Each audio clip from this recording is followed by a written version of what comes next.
say no. Don't talk to me like that. You hear me? I don't know why a part of me strongly believes that all the drama in this episode was false. Trust me, from Tutu causing a fight or trying to throw tantrums or throwing tantrums basically over her room not being befitting when she's the host. The host that is supposed to go around first of all to choose a befitting room for herself to stay in, you feel me, as the host. I mean, that's the least she can do for herself. And you're quarreling over it, like to Princess, interjecting when Jaruma was speaking just to cause controversy after calling her a controversial person, to Samantha being the latecomer. Probably they should give her a sash and a crown to go with. I don't know this time around. I just feel like something was odd about this particular episode. But anyways, I'm here to fill your in as usual. Hey guys, welcome back to my channel. It's your girl Zini and I'm back again like I never left. If you're a returning subscriber, thank you so much for coming back. And if you're joining me for the very first time, you are highly welcome. Please smash the subscribe button and give this video a thumbs up. Without further ado, let's talk business. Guys, I was supposed to do a video on episode 2, but I was literally under the weather. But that doesn't mean I'm going to stop doing videos on the Real Housewives of Abuja. So here is me doing a video on episode 3. Yes, this episode was about the staycation that was, hosted by Tutu. Now, it was talked about in episode 2, guys. But I was thinking they were going to show the ladies, preparing for the show, packing, answering phone calls and stuff, heading to the place. But it just showed Tutu and Princess arriving first. Arafa and Comfort arrived afterwards. They needed to arrive early because they were told that if they arrived late, they would have to share rooms, and they did not want that. Then the ladies were settling into their rooms. They chose the rooms. The rooms were looking very beautiful. Ooh, the decor was out of this world, guys. Whoever put up that decor, trust me, the person needs to be given an accolade, a special accolade and a special recognition, because it was looking so fantabulous, so splendid, guys. Nothing but splendid, nothing short of splendid. And then there were some boxes on their beds, and Comfort was unboxing hers, and it was face masks, facial scrub, basic things, casual things. And it made me remember the Real Housewives of Lagos. Guys, I had no other option than to compare, because Real Housewives of Lagos was more sophisticated, more extra and stuff. But what was in their boxes, or what was in Comfort's box, because it was only Comfort box I saw, it was just casual basic stuff. Like, I'm like, okay, with all this decoration, I'm expecting more from that box. But anyways, nothing much. Now, Posharella and Samantha arrived late. Yes, Posharella had to go pick Samantha, and they arrived together. I think Posharella even came with a +1. But anyways, Samantha, we're gonna give her the latecomer title. Same with Jeruma in Real Housewives of Lagos. Probably give her a crown and a sash to go with. I don't know, but she's a potential latecomer. Even for her event during the first episode, she came late. Okay. Now afterwards, Tutu was going around, checking up on her guests, and she went to Comfort's room, and they started speaking Hausa, and I'm like, okay, that's actually nice. Speak Hausa with a snippet or a little of indigenous languages. That's Hausa, yeah. And it was lovely, and then that was when Tutu realized that Comfort was into the sale of fragrance oil, and she showed her interest in it, you feel me. Then Comfort used the medium to invite her over to her house. Now guys, remember this is in episode 2 rather, Arafa and Princess talked to Comfort about holding a therapy section, or talking to Tutu basically about being settling down, her choice of a man, blah blah blah, because they talked about her always attracting bad men and stuff. So she had used the medium to invite her to her house. So probably in the next episode we'll be looking forward to that particular therapy section. Oh my god, I need me that. So smell it as if you like it first. I will like it. So okay, fragrance oil, okay, essential oil. It's so this is Arabian. It's home. I will invite myself for this one. No, I will invite you, please. For tomorrow night, you see, can you imagine? Then they showed us Princess being Princess, being the gossip queen basically. She went to Arafa's room and she was telling Arafa that Samantha was displeased about the fact that she had to share a room with OJ Posharella, and she said she wanted to go home. And Arafa was asking her if she really wanted to stay, and Princess was saying that it wasn't really a big deal her leaving the house. It was just for a few days. I mean, the staycation. So her wanting to leave was like, it's not a big deal. We all left our families and stuff. Then she also talked about the fact that OJ Posharella brought a +1, like I said earlier on.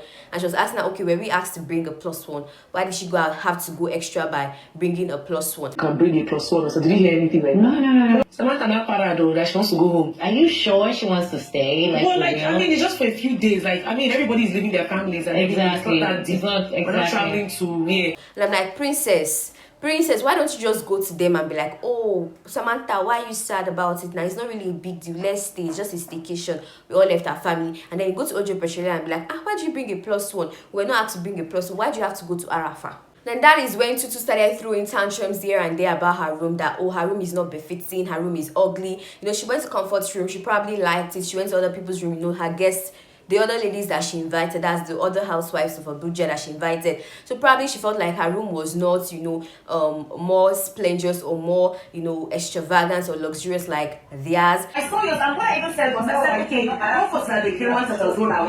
It's a bit odd, given the fact that she's the hostess. I'm like, wait, I don't have this details. Attention seeking is Tutu's name.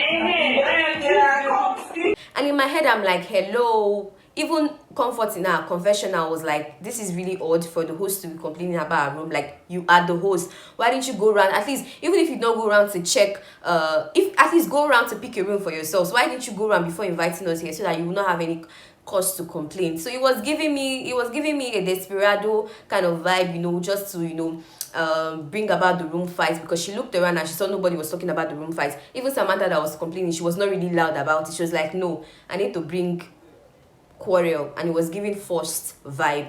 Anyway, Comfort eventually gave her her own room, and then in her confessional, that's Tutu, she was like, oh, that she gets whatever she wants, so the tantrum is worth it. And at this point, it seems like she's growing a bond with Comfort, you know, because Comfort gave her a room basically. So I'm like, it's not giving. On this freaking staycation, I have a bond now with Comfort. I always get what I want, so the tantrum is worth it. Because I got it. Then guys, it was late night and it was time for their lingerie party, and ooh, the ladies were looking spectacular. The ladies were looking beautiful, sexy, gorgeous, fantabulous, fabulous, wonderful. I had no other choice but to notice the decor.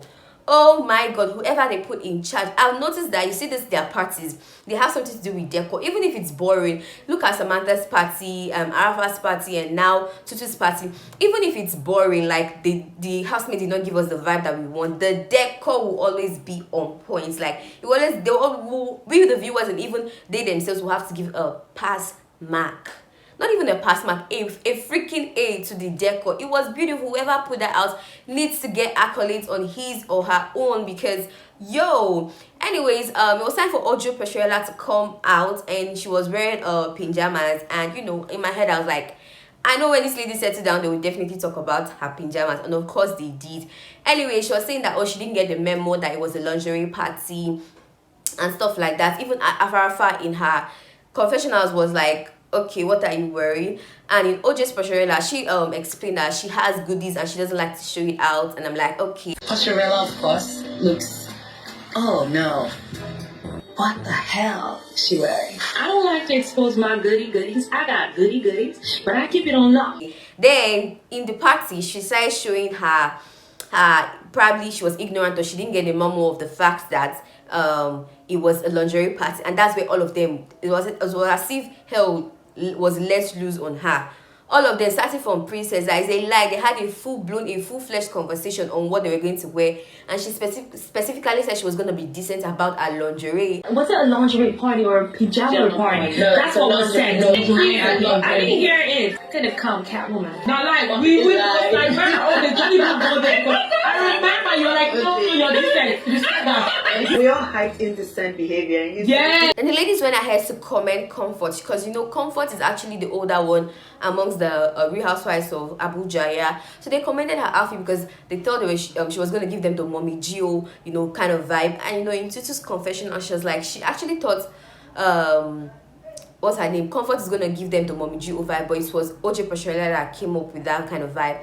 And in Comfort's confessional, she was like, these ladies are underestimating me. It's like they're putting me in a box or something. I'm like, yes, so because you've been giving them that vibe and stuff, so what do you expect them to do? Getting the sense that either they're underestimating me or they're putting me in a box. And I'm wondering why. I definitely thought she was going to wear Mommy Gio, you know, them kind of fits that oldie church mommies wear. Instead, OJ decided to take the Mommy Gio. The OJ Posharella informed the ladies that there was a sex therapist that was going to come, you know, lecture them on whatever. And instantaneously, I knew it was going to be Jaruma, because I'm like, okay, how are they actually going to introduce her? Because the lingerie party is going cool and fine, so where is she going to come in? Anyways, her introduction was like, okay, the news, like literally she is the news or something.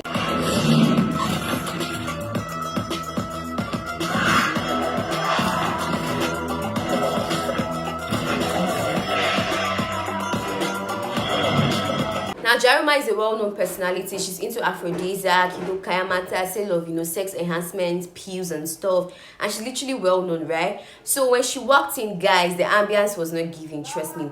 The ambience was giving, okay, what are you doing here? And in their confessionals, they had to show their displeasure. Princess was like, this one is into diabolical things, so what is she doing here? And Arafa was like, what does she know that they probably do not know? And I'm like, okay. Okay, what would she possibly know? Like, she's like aphrodisiac and kayamata and all this diabolical shit. Comfort went ahead to describe how the ambience was. That it wasn't really giving confrontational. It was giving like more of a preconceived perspective of the person. Like, they knew her already, so they're like, okay, what do you have to offer us? We know you, we know what you do, so what are you here for? Basically, that's the energy that they had, because everywhere was just quiet. I think the energy was cautious. It wasn't confrontation, it was just cautious, because clearly, I guess people have a certain notion about her and they are working from that perspective. Then she went ahead to, introduce herself, that becoming famous wasn't by choice, it happened accidentally. That she just went on to introduce herself basically, and it got to a point where she said she's the most bullied person in Africa. And Princess interjected and was like, that's because you're controversial. Gay. Hey! I'm the most bullied person in Africa. What am I saying? Controversial. The controversy is from them. It's not me giving them the controversy. They are the ones always obviously, when you're talking about aphrodisiac. No. Everything was going fine at some points, because Jaruma had a smile on her face, and at some point everything just went from 0 to 100, probably 1 billion. I am not exaggerating. The next thing, Jaruma faced Princess. I was like, okay, with a very mean facial expression. She asked her, oh, does it mean that she deserves to be bullied because she's confrontational? Because she now made an allegation that even in 2018 when she got married, that Princess was one of the people that stated that her marriage was false, and said a lot of things about her marriage basically. And Princess was like, me, like, hello, me. Even in her confession, I was like, hello, you probably got the wrong person, because I don't even know you. You're justifying that it's okay to be bullied. That's what you said, because I said I was bullied, and then you said because you're controversial. I'm not even saying you're... Okay, wait, let me. In 2018, I got married, and you went to go and see the page for my marriage. Yeah, that I'm controversial. Yeah, do you mean me, or you're just like generalizing? I didn't say shit. I don't know you. In my head, I'm like, if you don't know her, how come you know she's controversial? Because the ambience in the room gave the fact that everyone is aware of Jaruma, because if everyone in Lagos or in Nigeria is aware of her, probably virtually not virtually everyone, but at least a good amount of people, that means you all are definitely aware of her. So why are you now saying you don't know her? It was pretty going heated, because there was a lot of back and forth between Jaruma and Princess, and Comfort decided to divert the energy, and she was talking about the fact that there are 3 hours on the table, and Tutu was like 3 effing hours, like 3 fucking hours. So Comfort was like, why is she using the F word on her? And she tried to disguise like she was mad at her, and at some point she smiled, just to lighten up the whole mood in the room. I thought everything was gonna die down after Comfort has succeeded in diverting. I thought she actually succeeded in diverting the energy. Jaruma said, no, God forbid, hello, where I am, it's gonna be bars, bows, yes. And she continued to face Princess, and she was like, if you want to speak to me, you speak to me like an educated person. You don't use abusive words. You don't become abusive when you want to speak to me. You feel me? Act like you're educated. That is where Princess just, well, as if she opened the gates of hell on Jaruma. In her confessionals, and she started telling us about her life and her education. She just laid down everything for us. Don't use abusive words. Just talk like an educated person exposed. Excuse me. I live in the UK for 8 years. I've been to more than 15 countries. I have a bachelor's degree. I did my master's in Aberdeen. I'm a damn lawyer. Make an argument without using abusive words. I don't have to argue with you. Some of the housewives were rating the fights in their confessionals, and Arafa was like, Jaruma's mouth is behind her screen, and Tutu said Princess won the fight. I'm like, okay. I don't attend weddings. People don't see me. This is the first time most of you are like seeing me live. When people see you easily, there's no respect. But I just hope we'll be able to have a understanding here. Just because you're seeing the person doesn't mean you can now easily start disrespecting the person. Wait, that's shade or what? Who respected you before when you were in hiding? Anyways, Jeruma called her assistant to give the sex talk. And in my head, I was like, if her assistant is the one doing the sex talk, why did Jaruma come there in the first place? Anyways, she left before. She didn't stay to the end of the party. And you know, the housemates, the housewives were even like, happy about it. But I felt like it was rude. So why did you come if you're not gonna stay to the end? But I felt like she was uncomfortable. That's why she left. Then the next thing I saw the assistant bringing was sex toys, and the ambience again was giving. Why? I don't understand. Like, what is this? Do you think we are not aware of this already? And of course, the ladies expressed their displeasure in their confessionals. And Tutu was like, who brought this person to my party? In reference to Jaruma's assistants, right? And I'm like, hello, this thing just got me a lot more confused, because how come it's your party, you are the host, but you do not know that someone is coming to give you and the other housewives sex talk with sex toys, display of sex toys? I don't understand. Anyways, eventually it was over and the ladies decided to play who is likely to type of game. And for the worst questions, the ladies were actually raising Jaruma's name, and it got to a point where Tutu asked who is most likely to wake up, you know, in jail, and Jaruma's name on the pamphlets was raised by almost all the ladies. And Princess was like, yeah, it has happened before. And I'm like, yo, did you in particular have to go there? Princess, did you have to go there? Anyways, apparently Jeruma has been in prison. She's most likely to wake up in jail. Hey. But she already did though. So I was gonna say she woke up like this. She was detained for a while and she was, you know, released. So that's why she made mention of that. And you know, the housewives all just went into hysterical laughter, like, yo, thank God Jaruma even left, because that would have been another buzz booze. Anyways, guys, the ladies expressed their displeasure about the party. Trust me, in every party hosted by the three housewives, that is Samantha, Arafa, and even Tutu now, they've all expressed displeasure. They were expecting more from the party. I personally was expecting more because the decor was on point. The decoration was lit. It could have probably been a get-together, or you know, a subtle party, you know, not something loud, talking about a staycation, no music, nothing, no dancing, no, oh god.